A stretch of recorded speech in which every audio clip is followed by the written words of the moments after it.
right, good morning, Little Warrior Church. It's time for another Bible reading. If you are here on the podcast, welcome. We welcome you. This is a series that is on Facebook. It's on YouTube. If you would like to watch the videos about this, it's on there. If you would like to go see that. Either way, welcome if you're on the podcast. So let's get into some Bible reading today. Today we're going to be in Deuteronomy.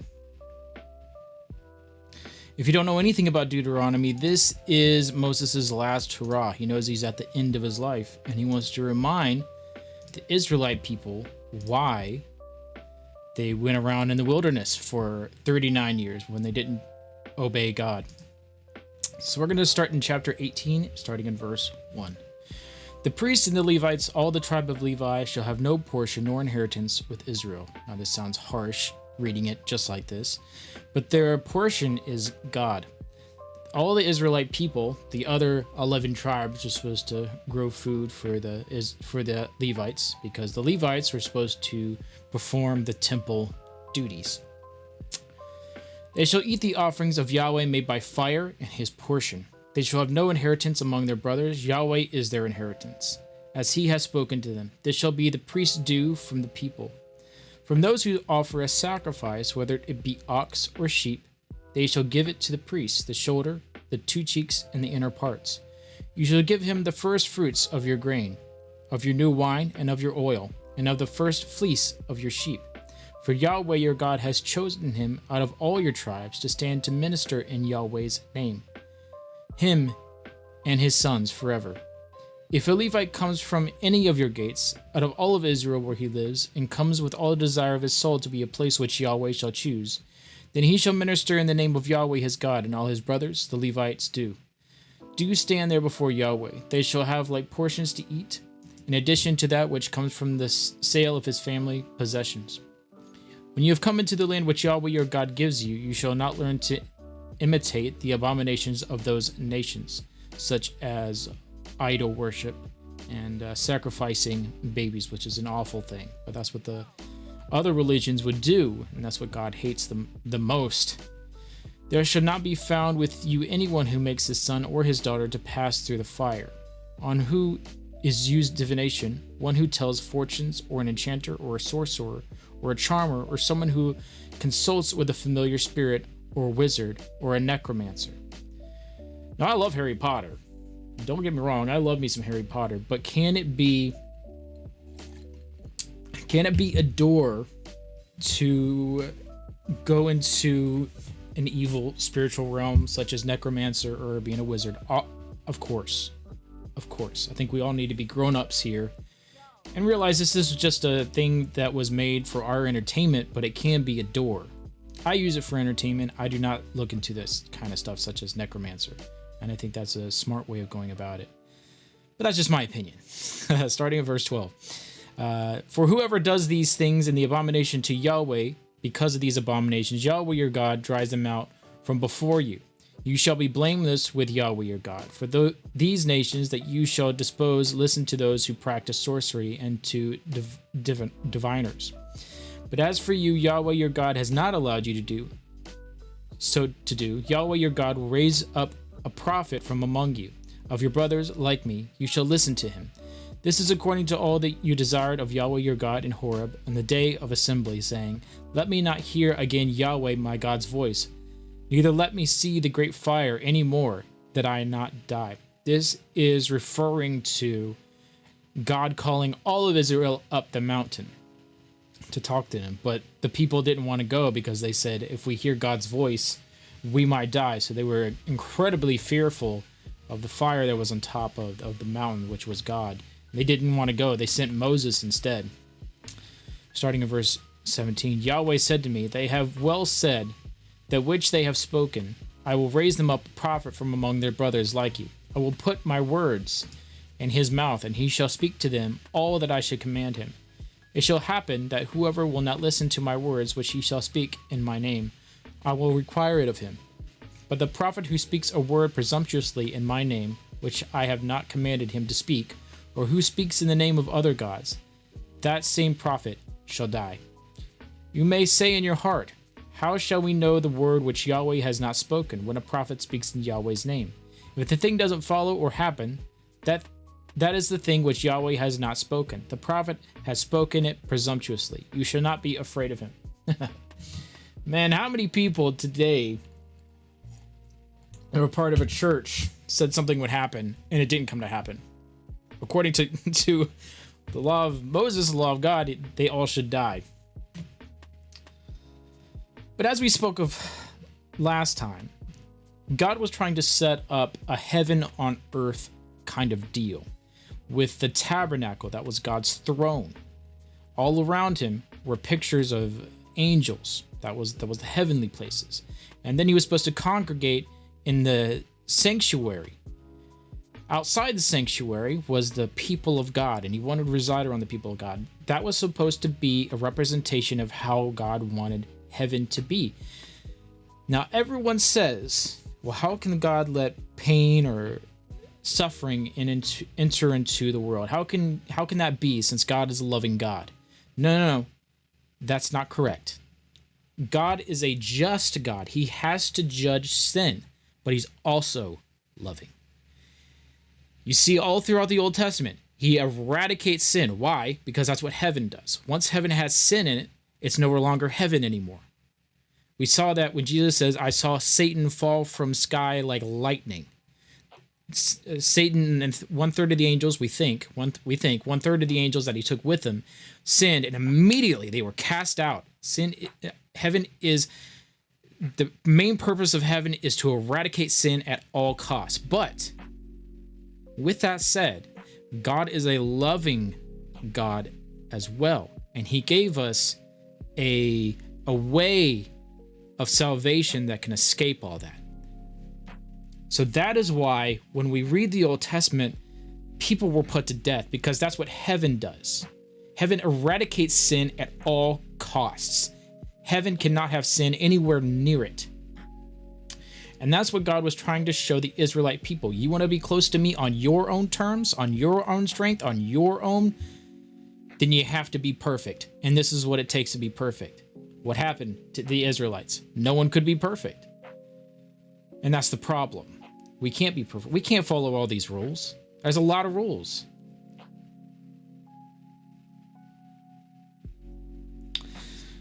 Chapter 19. Starting in verse 1. When Yahweh your God cuts off the nations whose land Yahweh your God gives you, and you succeed them, and dwell in their cities and in their houses, you shall set apart 3 cities for yourself in the middle of your land, which Yahweh your God gives you to possess. You shall prepare the way and divide the borders of your land, which Yahweh your God causes you to inherit, into 3 parts, that every manslayer may flee there. This is the case of the manslayer who shall flee there and live. So this was talked about in Exodus. I think it was Exodus or the end of Leviticus. Anyone who kills somebody either purposely or unintentionally, they had a place of refuge that you could go, because there was a avenger of blood, and the avenger of blood was the kin of the person who was murdered. That avenger of blood could seek the person out who killed him and kill him himself. And that's how the law was strictly implemented. And we're going to read about it right now, but I was just letting you know that this was talked about earlier on in the Bible, and now Moses is going to go over it to remind the people how it should be set up. Whoever kills his neighbor unintentionally and didn't hate him in time past, as when a man goes into the forest with his neighbor to chop wood, and his hand swings the axe to cut down the tree, and the head slips from the handle and hits his neighbor so that he dies, he shall flee to one of these cities and live. So that clearly, if this happens, this was an accident. This man did not premeditate murder, it just happened. But the avenger of blood could still come after him because he did kill him. But what do we see? He shall flee to one of these cities and live. Otherwise, the avenger of blood might pursue the man's slayer, while hot anger is in his heart, and overtake him, because the way is long, and strike him mortally, even though he was not worthy of death, because he didn't hate him in time past. Therefore I command you to set apart 3 cities for yourselves, if Yahweh your God enlarges your border. as he has sworn to your fathers, and gives you all the land which he promised to give you and his fathers. If you keep all the commandments to do it, which I command you today, to love Yahweh your God, and to walk ever in his ways, then you shall add 3 cities more for yourselves. In addition to these 3, this is so that innocent blood will not be shed in the middle of your land, which Yahweh your God gives you for an inheritance, leaving blood guilt on you.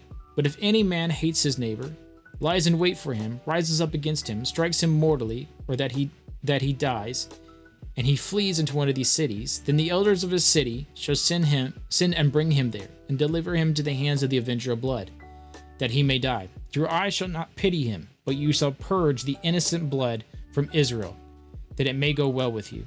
You shall not remove your neighbor's landmark, which they of old time have set, in your inheritance which you shall inherit, in the land which Yahweh your God gives you to possess. One witness does not rise up against a man for any iniquity, or for any sin that he sins. At the mouth of 2 witnesses, or at the mouth of 3 witnesses, shall a matter be established. If an unrighteous witness rise up against any man to testify against him of wrongdoing. This is why in the Bible, it is stated truth at least twice or 3 times. It's not just stated once.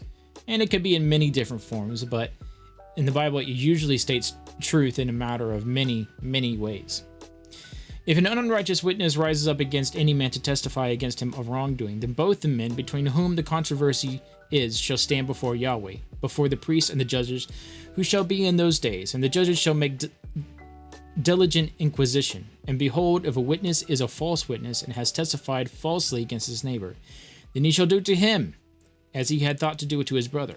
So you shall remove the evil from among you. Those who remain shall hear and fear, and will never again commit any such evil among you.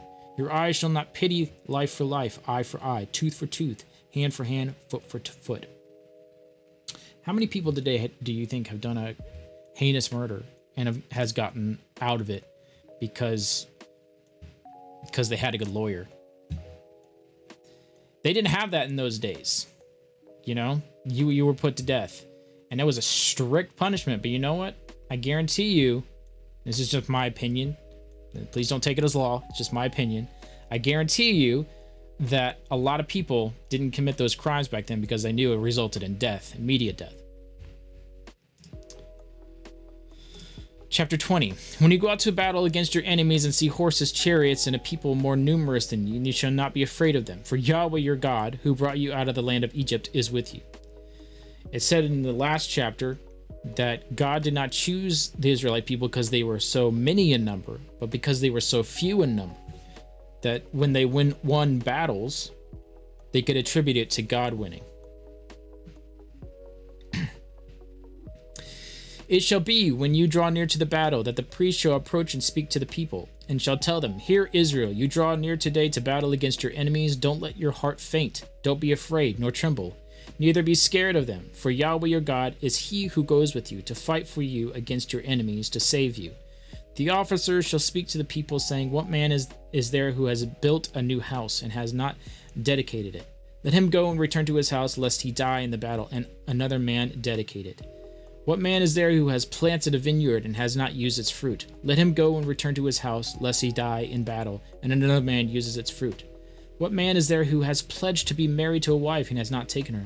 Let him go and return to his house, lest he die in the battle, and another man take her. The officers shall speak further to the people, and they shall say, What man is there who is fearful and faint-hearted? Let him go and return to his house, lest his brother's heart melt as his heart. It shall be, when the officers have finished speaking to the people, that they shall appoint captains of armies at the head of the people. When you draw near to a city to fight against it and proclaim peace to it, it shall be, if it gives you an answer of peace and opens to you, then it shall be that all the people who are found therein shall become forced laborers to you, and shall serve you. If it will make no peace with you, but will make war against you, then you shall besiege it. When Yahweh your God delivers it into your hand, you shall strike every male of it with the edge of the sword. But the woman, the little ones, the livestock, and all that is in the city, even its plunder, you shall take for plunder for yourself. You may use the plunder for your enemies, which Yahweh your God has given you.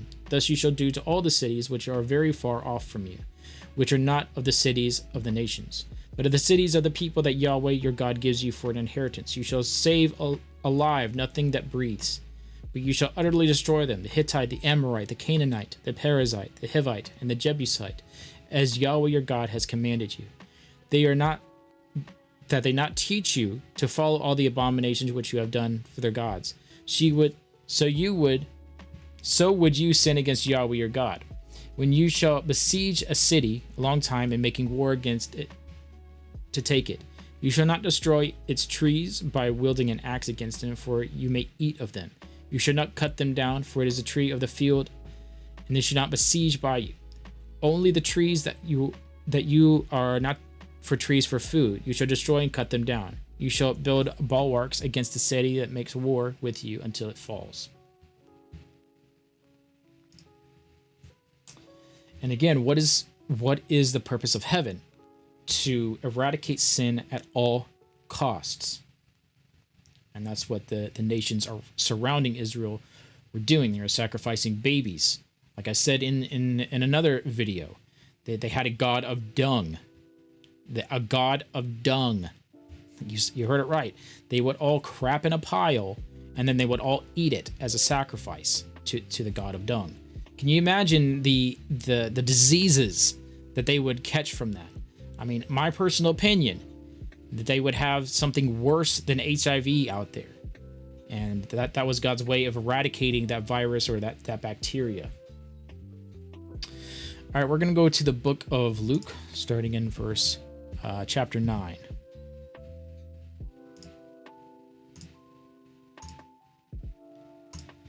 Starting in verse 28. About 8 days after these things, he took with him Peter, John, and James, and went up into the mountain to pray. As he was praying, the appearance of his face was altered, and his clothing became white and dazzling. Behold, 2 men were talking with him, who were Moses and Elijah, who appeared in glory and spoke in his departure, which he was about to accomplish at Jerusalem. I mean, so how did they know that this was Moses and Elijah? Well, Jesus could have told them afterward. They could have asked, who was that? Well, that was Moses and Elijah. So, I mean, that was one possibility. Now, Peter and those who were with him were heavy with sleep, but when they were fully awake, they saw his glory, and the 2 men who stood with him. As they were parting from him, Peter said to Jesus, Master, it is good for us to be here. Let us make 3 tents, one for you, one for Moses, and one for Elijah, not knowing what he said. Peter, once again, sticking his foot in his mouth. The only reason Peter takes a foot out of his mouth is to put the other one in. Peter should have just stayed silent. He doesn't even know what he's talking about here. But such is man, we probably would have done the same thing. Verse 34. While he said these things, a cloud came and overshadowed them, and they were afraid as they entered into the cloud. A voice came out of the cloud saying, This is my beloved son. Listen to him. I somehow think this is related to Peter. Peter, be quiet. This is my beloved son. Listen to him. When the voice came, Jesus was found alone. They were silent and told no one in those days any of the things which they had seen. On the next day, when they had come down from the mountain, a great multitude met him. Behold, a man from the crowd called out, saying, Teacher, I beg you, look at my son, for he is my only born child. Behold, a spirit takes him. He suddenly cries out and convulses him, so that he foams and his hardly departs from him, bruising him severely. I begged your disciples to cast it out, and they couldn't. Jesus answered, Faithless and perverse generation, how long will I be with you and bear with you? Bring your son here.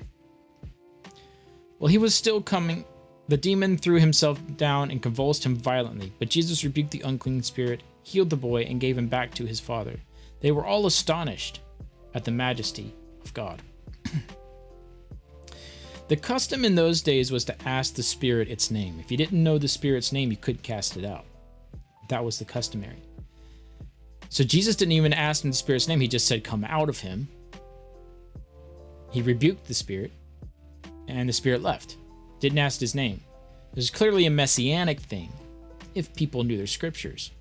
But they were all marveling at these things which Jesus did. He said to his disciples, "Let these words sink into your ears, for the Son of Man will be delivered up into the hands of men." But they didn't understand the saying.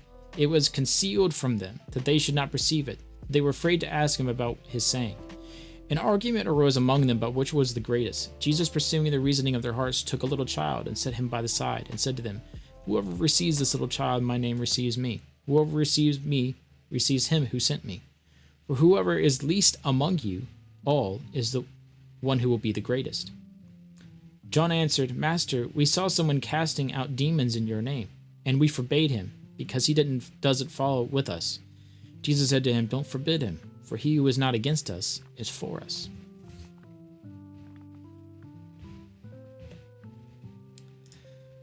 Let's go on to the book of Psalms.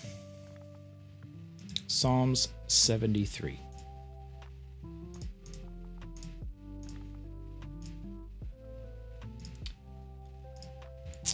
A psalm by Asaph. Surely God is good to Israel, to those who are pure in heart. But as for me, my feet were almost gone. My steps had nearly slipped, for I was envious of the arrogant when I saw the prosperity of the wicked. For those there is no struggles in their death, but their strength is firm. They are free from burdens of men, neither are they plagued like other men. Therefore pride is like a chain around their neck. Violence covers them like a garment. Their eyes bulge with fat. Their minds pass the limit of conceit. They scoff and speak with malice. In arrogance they threaten oppression. They have set their mouth in the heavens. Their tongue walks through the earth. Therefore the people return to them, and they drink up waters of abundance. They say, "How does God know? Is there knowledge in the Most High?" Behold, these are the wicked. Being always at ease, they increase in riches. Surely I have cleansed my heart in vain, and washed my hands in innocence. For all day long I have plagued and punished every morning. If I had said, "I will speak thus," behold, I have betrayed the generation of your children. When I tried to understand this, it was too painful for me, until I entered God's sanctuary and considered their latter end. Surely you set them in slippery places. You throw them down to destruction. How they are suddenly destroyed. They are completely swept away with terrors. As a dream when one wakes up, so, Lord, when you wake, you will despise their fantasies. For my soul was grieved. I was embittered in my heart. I was so senseless and ignorant. I was brute beast before you. Nevertheless, I am continually with you. You have held my right hand. You will guide with me your counsel, and afterward receive me to glory. Whom do I have in heaven? There is no one on earth whom I desire besides you. My flesh and my heart fails, but God is my strength of my heart and my portion forever. For behold, those who are far from you shall perish. But you have destroyed all those who are faithful to you. But it is good for me to come close to God. I have made the Lord Yahweh my refuge, that I may tell of all your works.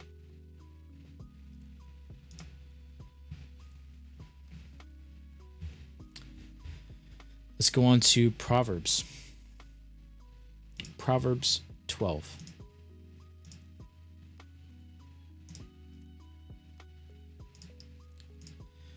A righteous man respects the life of his animal, but the tender mercies of the wicked are cruel. Dear Lord, thank you for this day. Thank you for everything that you've given us. Help us to understand your word, even the hard parts that don't fit our narrative for today's generation. We need to understand why you did the things that you did, and why and what you want us to do with our lives. We pray for healing always, Lord. And if not healing, Lord, we pray for strength, as you promised to give us, strength to endure what you've given us to endure. In your name I pray. Amen. Thank you guys for being with me for April 1st. I hope you guys have a fantastic day, and I will see you tomorrow.